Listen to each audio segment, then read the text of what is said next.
हमारा सरकार से यही निवेदन है, हाथ जोड़कर निवेदन है कि वो हमें किसी सेफ कंट्री में ट्रांसफ़र के लिए अलाउ करे। अभी लगभग 2 साल से युद्ध चल रहा है। आप जब भारत आए थे उस वक्त जो है एक बयान मंत्री का था कि इनको हम वापस लाए हैं, डॉक्टर बनाना भी हमारी जिम्मेदारी है, हम डॉक्टर बनाएंगे।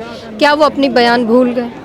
लग तो यही रहा है कि जिस तरीके की गर्मजोशी सरकार ने शुरू में दिखाई थी वो अब बिल्कुल भी वैसा नहीं है। तो हमें सरकार को उसी वादा को याद दिलाने आए हैं, ध्यान दिलाने आए हैं कि सरकार जो वादा आपने जो किया था कि हम डॉक्टर बनाएंगे वो नहीं हो पा रही है। नमस्कार, मैं ब्यूटी गिरी और आप देख रहे हैं नेशनल दस्तक। रूस और यूक्रेन का युद्ध होते तकरीबन 1.5 साल हो गया है और इसका कोई अब तक अंजाम नहीं आया है। लेकिन उस वक्त भारत बहुत चर्चा में हो था और प्रधानमंत्री खासकर बहुत चर्चे में थे, क्योंकि यूक्रेन से जो भारतीय छात्र थे उनको वहाँ से निकाल लाए थे। लेकिन वो जो छात्र निकल कर आए थे युद्ध के हालात से, जो अपने देश वापस आ गए थे, उन छात्रों का भविष्य था एक, वो आने वाले समय के डॉक्टर थे। लेकिन अब उनका जो भविष्य है वो खतरे में जाता हुआ दिख रहा है, क्योंकि जो उनकी जान तो बचा ली लेकिन भविष्य का क्या, एक सवाल है। और उसी सवाल को लेकर जो है वो तमाम छात्र यहाँ जंतर मंतर पर उपस्थित हुए हैं और अपनी मांगों को लेकर सरकार के खिलाफ जो है प्रदर्शन कर रहे हैं। इनसे जानेंगे, इनसे बातचीत करेंगे, जानने की कोशिश करेंगे कि क्या कुछ इनकी नाराज़गी है, क्या कुछ कहना है, सरकार से जो है क्या मांगे हैं। अपना नाम बताएं, उसके बाद आपकी जो कौन से ईयर में है, क्या चल रहा है आपका कोर्स, उसके बताएं। मेरा नाम दीपक कुमार है, मैं अभी 2nd ईयर में हूँ। अब अगले महीने मैं 3rd ईयर में जाऊँगा। हमारा सरकार से यही निवेदन है, हाथ जोड़कर निवेदन है कि वो हमें किसी सेफ कंट्री में ट्रांसफ़र के लिए अलाउ करे। अभी लगभग 2 साल से युद्ध चल रहा है और जो है वहाँ अभी भी चल ही रहा है, मार्शल लॉ लगा हुआ है। ऐसी स्थिति में हम वहाँ वापस नहीं जा सकते हैं और हमारे माँ बाप भी नहीं चाहेंगे और नहीं चाहते हैं कि हम वहाँ वापस जाएं। इसलिए हमें सरकार से विनती है कि वो हमें FMGL 2021 जो रेगुलेशन है उनमें हमें छूट दे और हमें ट्रांसफ़र के लिए अलाउ करे। जैसा कि जो हमारे सीनियर्स हैं जो 2002 रेगुलेशन में आते हैं वो ऑलरेडी ट्रांसफ़र लेके अपनी पढ़ाई कर रहे हैं। बस हम लोग कुछ बच्चे जो हैं, जो बच्चे हैं, जो ट्रांसफ़र नहीं ले सकते हैं। इसीलिए हम यहाँ आए हैं। क्यों ट्रांसफ़र क्यों नहीं ले सकते? FMGL 2021 रेगुलेशन कहता है कि आप जहाँ से पढ़ाई कर रहे हो पूरा कोर्स वहीं ख़त्म करना है, उसी यूनिवर्सिटी में ख़त्म करनी है। आप कहीं किसी दूसरे कंट्री में नहीं जा सकते हो। इसलिए हम लोग उस रूल के वजह से, NMC के रूल के वजह से हम किसी दूसरे देश में ट्रांसफ़र नहीं ले सकते हैं। लेने को तो ले सकते हैं, लेकिन जब हम इंडिया वापस आएंगे तो वो हमारी डिग्री को मान्यता नहीं देंगे, हमें यहाँ प्रैक्टिस करने की अनुमति नहीं देगी। इसलिए हम NMC का सभी नियमों को पालन करते हुए हम चाहते हैं कि हम NMC का नियम जो भी है उसे पालन करें, उसी के अकॉर्डिंग चले और उसके अकॉर्डिंग हम अभी ट्रांसफ़र नहीं ले सकते हैं। इसलिए हम सरकार से चाहते हैं कि वो हमें बस इस रूल से बस एक बार के लिए छूट दे दे, ताकि हम किसी दूसरे देश में ट्रांसफ़र ले सके और अपनी क्लास ऑफलाइन कर सके और एक अच्छा डॉक्टर बने। ये जो पत्र है इसमें क्या है, पूरी तरह समझाएं। ये पत्र है जैसे कि FMGL 2021 के अकॉर्डिंग हम ट्रांसफ़र नहीं ले सकते हैं, लेकिन सरकार का ये गजट है जो ये कहती है कि अगर बशर्ते कि ऐसे मामलों में जहां केंद्र सरकार को युद्ध, सिविल उपद्रव, बगावत, आंतरिक युद्ध की स्थिति या किसी ऐसी स्थिति की सूचना दी जाती है जिसमें भारतीय नागरिक का जीवन संकट में है और ऐसी सूचना उस देश में स्थित भारतीय दूतावास के जरिए दी गई है, तो परिषद विदेश में स्थित उस संस्थान से चिकित्सा शिक्षा प्राप्त करने की शर्त में छूट देगी जिसके संबंध में उस देश में स्थित भारतीय दूतावास से सूचना प्राप्त हुई है। ये सारा चीज़ हम सब पे लागू होता है। वहाँ वार चल रहा है और वहाँ के दूतावास से केंद्र को ये सूचना भी मिला है कि वहाँ वार चल रहा है। इसके बावजूद भी हम 1.5 साल से अपने ही देश में दर दर भटक रहे हैं और जो है हमें छूट नहीं दी जा रही है, हम ट्रांसफ़र नहीं ले पा रहे हैं। आप जब भारत आए थे उस वक्त जो है एक बयान मंत्री का था कि इनको हम वापस लाए हैं, डॉक्टर बनाना भी हमारी जिम्मेदारी है, हम डॉक्टर बनाएंगे। क्या वो अपनी बयान भूल गए? लग तो यही रहा है कि जिस तरीके की गर्मजोशी सरकार ने शुरू में दिखाई थी वो अब बिल्कुल भी वैसा नहीं है। तो हमें सरकार को उसी वादा को याद दिलाने आए हैं, ध्यान दिलाने आए हैं कि सरकार जो वादा हम आपने जो किया था कि हम डॉक्टर बनाएंगे, वो नहीं हो पा रही है। हम ऑफलाइन क्लास नहीं कर पा रहे हैं, हम कब तक ऑनलाइन क्लास करेंगे? हमें क्या ऑनलाइन क्लास उतना ही वैल्यूएबल होगा जितना कि ऑफलाइन है? बिल्कुल भी नहीं। हम एमबीबीएस की पढ़ाई पूरी ऑनलाइन नहीं कर सकते हैं। उसमें थ्योरेटिकल पढ़ाई भी होती है, प्रैक्टिकल पढ़ाई भी होती है। हम थ्योरेटिकल तो ऑनलाइन कर सकते हैं, लेकिन प्रैक्टिकल कहाँ से करेंगे? इसलिए हम चाहते हैं कि सरकार किसी सुरक्षित देश में हमें ट्रांसफ़र की अनुमति दे, वहाँ हम ऑफलाइन क्लास करेंगे और एक अच्छा डॉक्टर बनेंगे। तो सरकार क्या कर रही है? आपने ज्ञापन वगैरह सौंपे होंगे, पत्र दिए होंगे, सरकार का कोई जवाब आया उस पर? सरकार, जैसे कि हम कोई एप्लीकेशन या ईमेल या कुछ भी डालते हैं तो उसके रिप्लाई में यही आता है, एज पर रूल ये पॉसिबल नहीं है, ट्रांसफ़र पॉसिबल नहीं है। सरकार अगर इसमें इंटरफेयर करती है, हाई अथॉरिटी कुछ करेगी, तब जाके जो है इसमें कुछ हो सकता है एक एक्स्ट्रा ऑर्डिनरी सिचुएशन में।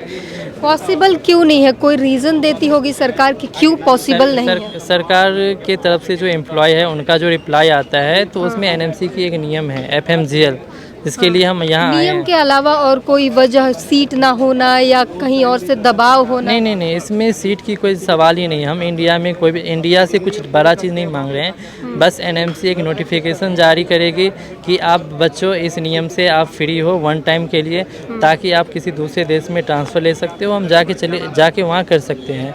ऐसा नहीं है कि हम यहाँ कुछ बड़ा चीज़ मांग रहे हैं जो कि सरकार नहीं पूरा कर सकती है। तो ऐसा कोई बड़ा डिमांड नहीं है। हमारी एक छोटी सी विनती है, एक छोटा सा डिमांड है कि सरकार हमें बस ट्रांसफ़र अलाउ कर दे, ताकि हम किसी दूसरे देश में, सुरक्षित देश में, भारत के अलावा किसी दूसरे सुरक्षित देश में जाएं और वहां अपनी पढ़ाई पूरी करें। ज़ाहिर तौर पर ये एक डॉक्टर की रिक्वेस्ट है जो एमबीबीएस जैसी डिग्री अगर ऑनलाइन की जाए तो ये पॉसिबल नहीं है कि आने वाले समय में जो है उनका मतलब जो कोई वाजिब डिग्री होगी, क्योंकि प्रैक्टिकल होना बहुत ज़रूरी है। एमबीबीएस जैसी चीर फाड़ जैसी तमाम चीज़ें हैं वो प्रैक्टिकल करने के बाद भी होगा। हॉस्पिटल में जो है पढ़ाई के दौरान बच्चों को प्रैक्टिकल कराया जाता है और जो कि बहुत ज़रूरी चीज़ होता है, जो कि ऑनलाइन में पॉसिबल नहीं है। क्या कुछ कहेंगे आप? मैम, हमारी यही डिमांड है कि बस हमें वन टाइम रिलैक्सेशन दीजिए और फर्दर स्टडी के लिए कोई स्पेशल कंट्री जाएं और वहाँ से एक अच्छे नागरिक और एक अच्छे डॉक्टर बन के वापस आएँ और अपने देश को सर्व करें। बस यही हमारी डिमांड है। इसके अलावा सरकार से हमारी कोई एक जेन्युइन डिमांड है। ऐसा नहीं कि हमको सरकार से कुछ डिमांड करे जो पॉसिबल ही ना हो। ना डिग्री मांग रहे हैं, नहीं नौकरी मांग रहे हैं, नहीं ज़मीन मांग रहे हैं, कुछ भी नहीं मांग रहे हैं। बस एक कलम से वो नोटिफिकेशन निकाल देंगे, एक कलम चला देंगे एनएमसी। हम आसानी से किसी दूसरे सुरक्षित देश में, जैसे बाहर पहले पढ़ने गए थे, वैसे ही हम किसी दूसरे देश में आगे की क्या पढ़ाई लगता है आपको, जब भारत लाया गया था तो सरकार की सिर्फ पब्लिसिटी स्टंट थी, अपना फेमस होना था, इसलिए उसने आपको वापस तो ला दिया, लेकिन भविष्य पे कोई ध्यान नहीं तो कोई बात नहीं है। वो तो देश की रिस्पॉन्सिबिलिटी है अपने नागरिक को सुरक्षित रखना। ऐसी कोई फेमस स्टंट नहीं थी। वो अपना गवर्नमेंट ऐसी भी बहुत अच्छी है। मैं रिस्पेक्ट करता हूँ अपने गवर्नमेंट की, सीधी सी बात है। इसमें ऐसी कोई बात नहीं कि मैं अपने गवर्नमेंट को मतलब उनका आह्वान करूँ कभी।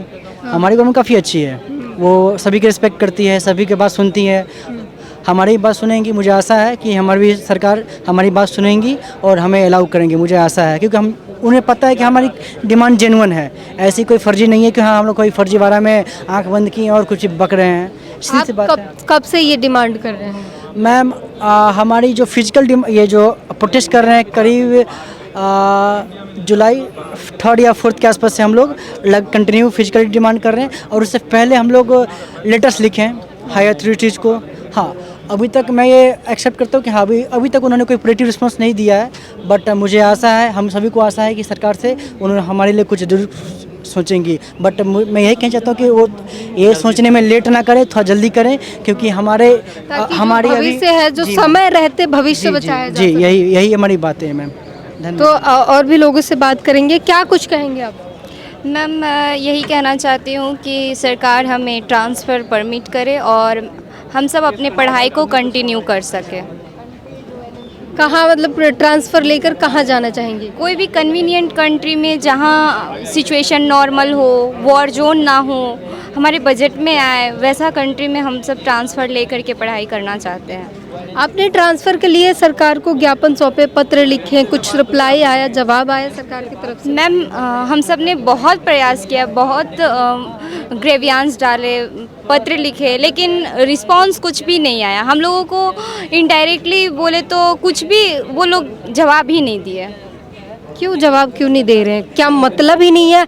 जिस छात्र को वो यूक्रेन के युद्ध से बचाकर जान बचाकर लाए थे और बहुत शाबाशी लूटी है, लेकिन क्या अब उनके भविष्य से खिलवाड़ नहीं हो रहा? जी मैम, बिल्कुल वो खिलवाड़ कर रहे हैं। हम लोगों को बोले तो वो नेगलेक्ट कर रहे हैं।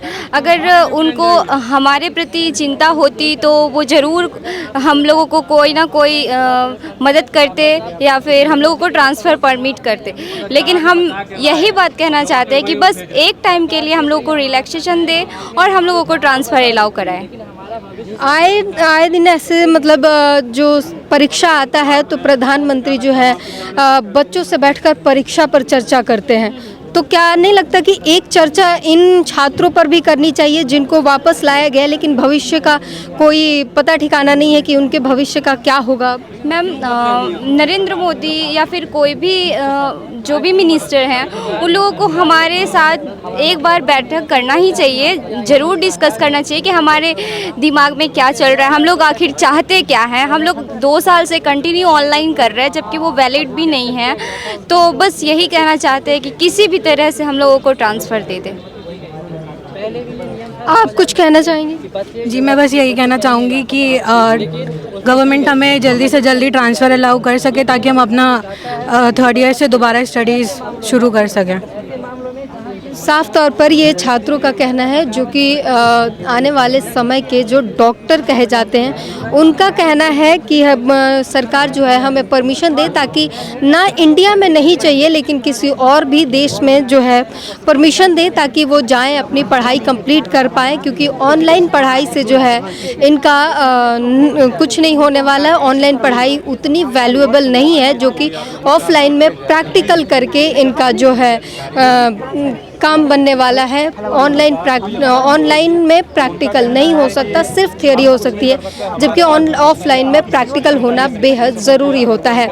ऐसे ही जो प्रधानमंत्री के बारे में हम जानते हैं कि परीक्षा जब आता है तो बच्चों के साथ परीक्षा पर चर्चा करते हैं, तो इनका भी यही कहना है कि जब परीक्षा पर चर्चा कर सकते हैं तो इन छात्रों पर भी एक चर्चा करनी चाहिए कि इनकी जान तो बचा ली पर भविष्य कब बचाएंगे, समय रहते इनका भविष्य बचा लिया जाए, वरना ये आने वाले समय के जो डॉक्टर हुआ करते थे इनका भविष्य खतरे में है और ये खतरे में जाता हुआ दिख रहा है। इस पर जो है प्रधानमंत्री को और सरकार को जो है ध्यान देने की ज़रूरत है। बाकी तो पूरी बातचीत पर अपनी प्रतिक्रिया देना ना भूलिए। कैमरामैन तौहीद के साथ ब्यूटी गिरी, नेशनल दस्तक।